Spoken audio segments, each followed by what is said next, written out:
Aqui na Futurecom está se discutindo muito a internet das coisas e um ponto que foi levantado é como tratar da questão da privacidade nessa nova onda tecnológica. É possível, é compatível privacidade com a internet das coisas? Bom, na verdade, quando a gente fala de privacidade, a gente também não pode impedir a inovação, né?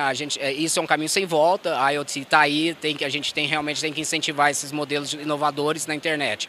A questão da privacidade nada mais é do que, na internet das coisas, não é diferente daquela que acontece na internet. O que muda é a quantidade de dados que são coletados. E a partir do momento que nós temos uma quantidade cada vez maior de dados e que vão dar hábitos da pessoa, vão dar situações da vida que antes você ainda não conseguia obter sem a internet das coisas, torna-se mais importante a questão da segurança nesses dados. Ou seja, eu posso coletar sim, eu vou ter autorização do usuário para isso, mas como eu trato essas informações, qual a segurança que eu dou para essas informações para me tornar ainda mais responsável, não no sentido jurídico, mas com cuidado, porque responsável vai ser, né? A questão de proteger essas informações, evitar ceder para terceiros, controlar o acesso, não só na coleta eu tenho que ter autorização, mas no próprio tratamento desses dados, eu preciso também controlar o acesso interno. A empresa coloca para dentro dos seus servidores, mas quem é que acessa dentro da empresa esses dados? A questão é a mesma hoje, que quando a gente fala de publicidade direcionada, quando a gente fala de coleta de dados na navegação, é a mesma. O que vai mudar só é a proporção, que vai cada vez se tornar mais importante a questão da segurança dessas informações e o controle de acesso aos dados. Nós temos alguns projetos em discussão, em tramitação, que tratam exatamente, ou buscam tratar da questão de proteção de dados. Tem inclusive um projeto encaminhado pelo Executivo, que seria a principal tramitação. Dos termos que estão colocados, as discussões como estão postas, dá para os usuários de internet se sentirem protegidos com esse tipo de legislação que está para sair? Eu acho que o fundamental em qualquer projeto de proteção de dados pessoais, nós temos que ter um órgão, o que alguns chamam de autoridade de garantia. É apenas esse órgão fiscalizando, com capacidade técnica para entender o que é os dados, para poder fazer uma fiscalização de ver se os dados dos usuários estão sendo tratados e coletados da forma que foi ajustado no termo de uso ou na política de privacidade do site. Esse, para mim, é o ponto fundamental.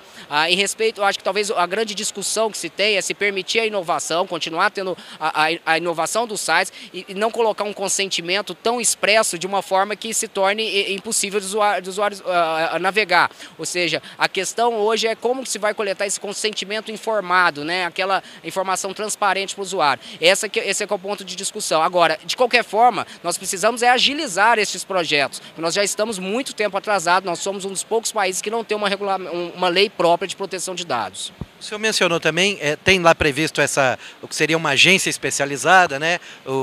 Essa autoridade de proteção de dados, como existe em vários países europeus, enfim, mas notadamente no caso da especialização. A gente tem visto, e especialmente em inúmeros processos judiciais, o que parece ser, para quem observa, talvez um desconhecimento, uma pouca familiaridade com dinâmicas da internet. A gente vê decisões de bloqueio de aplicativos que depois se tornam polêmicas e acabam caindo.